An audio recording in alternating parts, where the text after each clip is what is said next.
ಬಂದಿದೆಯಾ? ಓಕೆ. ಇದರ ಕುರಿತಾಗಿ ನಿಮ್ಮ ಭಾಷಣ ಸ್ಪರ್ಧೆ, ಪ್ರಬಂಧ ಸ್ಪರ್ಧೆಯಲ್ಲಿ ಎಲ್ಲವೂ ಸಹ ಅನೇಕ ವಿದ್ಯಾರ್ಥಿಗಳು ತಮ್ಮ ಭಾಷಣ ಆಗಿರ್ಬೋದು, ಪ್ರಬಂಧದಲ್ಲಿ ಇದರ ಕುರಿತು ಮಾತನಾಡಲಿಕ್ಕಿದ್ದೀರಿ, ಬರೀಲಿಕ್ಕಿದ್ದೀರಿ. ಬಟ್ ನಾನು ಒಂದೆರಡು ಮಾತುಗಳನ್ನ ಹೇಳ್ತೀನಿ. ಇಂದಿನ ಎಲ್ಲ ಯುವ ಪೀಳಿಗೆಗೂ ಸಹ ಬೆಂಗಳೂರು ಅಂದ್ರೆ ಒಂದು ಕನಸಿನ ನಗರ ಅಲ್ವಾ?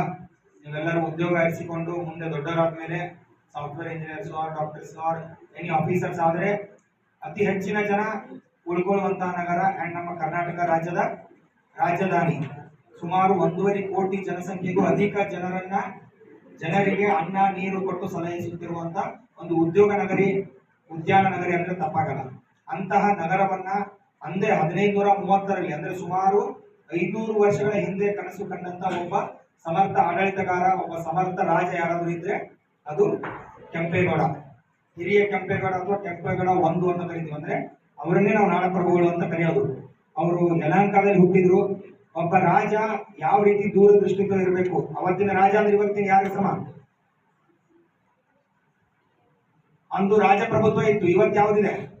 ಪ್ರಜಾಪ್ರಭುತ್ವ. ರಾಜಪ್ರಭುತ್ವದಲ್ಲಿ ವಿಜಯನಗರ ಸಾಮ್ರಾಜ್ಯ ಅಂತ ಇತ್ತು, ಗೊತ್ತಿದೆ ಎಲ್ಲರಿಗೂ. ಎಷ್ಟನೇ ಶತಮಾನದಲ್ಲಿ ಇತ್ತು ವಿಜಯನಗರ ಸಾಮ್ರಾಜ್ಯದವರು?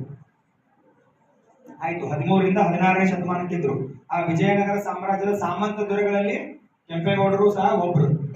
ಶ್ರೀಕೃಷ್ಣ ದೇವರಾಯ ಹೆಸರು ಕೇಳಿದಿರಾ? ರಾಜನ ಹೆಸರು ಶ್ರೀಕೃಷ್ಣ ದೇವರಾಯನ ಸಮಕಾಲೀನ ದೊರೆ ನಾಡಪ್ರಭು ಕೆಂಪೇಗೌಡ. ಅವರು ಇದ್ದಂತ ಅವಧಿಯಲ್ಲೇ ಇದ್ದಂತವ್ರು. ಆ ವಿಜಯನಗರ ಸಾಮ್ರಾಜ್ಯಕ್ಕೆ ಬಹಳ ಬಹು ನಿಷ್ಠೆಯಿಂದ ಇದ್ದಂತ ಒಬ್ಬ ಸಾಮಂತ ದೊರೆ. ಪಾಳೆಗಾರ ಅಂತ ಕರಿತೀವಲ್ಲ, ಆ ರೀತಿ ಇವರು ಪಾಳೆಗಾರರಾಗಿದ್ರು. ಯಲಹಂಕ, ಇವತ್ತಿನ ಯಲಹಂಕ, ಮಾಗಡಿ ನಿಮ್ಗೆಲ್ಲ ಗೊತ್ತಿದೆ. ಆ ಪ್ರದೇಶಗಳಲ್ಲಿ ಇವರ ಆಡಳಿತ ಇತ್ತು. ರಾಮನಗರ ಆ ಭಾಗದಲ್ಲಿ, ಬೆಂಗಳೂರು ರೂರಲ್ ಪ್ರದೇಶ ಏನಾಯ್ತೀವಿ ಅಲ್ಲಿ. ಸೊ ಇವರು ಎಷ್ಟು ದೂರದೃಷ್ಟಿತ ಉಳ್ಳಂತ ನಾಯಕರಾಗಿದ್ರು ಅಂದ್ರೆ ಅವತ್ತೇ ಯಾವ ಎನಿಮಿ ಅಂದ್ರೆ ಶತ್ರು ಸೈನ್ಯದಿಂದ ಸಂರಕ್ಷಣೆ ಮಾಡ್ಲಿಕ್ಕೆ ಇವತ್ತಿಗೂ 500 ವರ್ಷ ಆದರೂ ಸುಭದ್ರವಾಗಿರುವಂತಹ ಕೋಟೆಗಳನ್ನ ಅವತ್ತೇ ಕಟ್ಟಿದ್ರು. ಯಾರು ಹುಲಿರಾಯನ ದುರ್ಗ ಕೋಟೆ ಯಾರು ನೋಡಿದ್ದೀರಿ? ರಾಮನಗರದಲ್ಲಿ ಒಂದು ಕೋಟೆ ಇದೆ, ಮಾಗಡಿ ಕೋಟೆ ಇದೆ, ಯಲಹಂಕದಲ್ಲಿ ಒಂದು ಕೋಟೆ ಇದೆ. ಎಲ್ಲ ದಿಕ್ಕುಗಳಿಂದನೂ ಸಹ ಒಂದು ಬೆಂಗಳೂರು ನಗರಕ್ಕೆ ಬರಬೇಕಾದ್ರೆ ಈ ಕೋಟೆಗಳನ್ನು ದಾಟ್ಕೊಂಡೇ ಬರ್ಬೇಕು ಶತ್ರು ಸೈನ್ಯ. ಸೊ ಆ ರೀತಿ ಸ್ಟ್ರಾಟಜಿಕಲಿ ಅಂತ ಏನ್ ಹೇಳ್ತೀವಿ ನಾವು, ಆ ರೀತಿ ಕೋಟೆಗಳನ್ನ ಕಟ್ಟಿ ಶತ್ರು ಸೈನ್ಯವನ್ನ ತಡಿತಕ್ಕಂಥ ಕೆಲಸ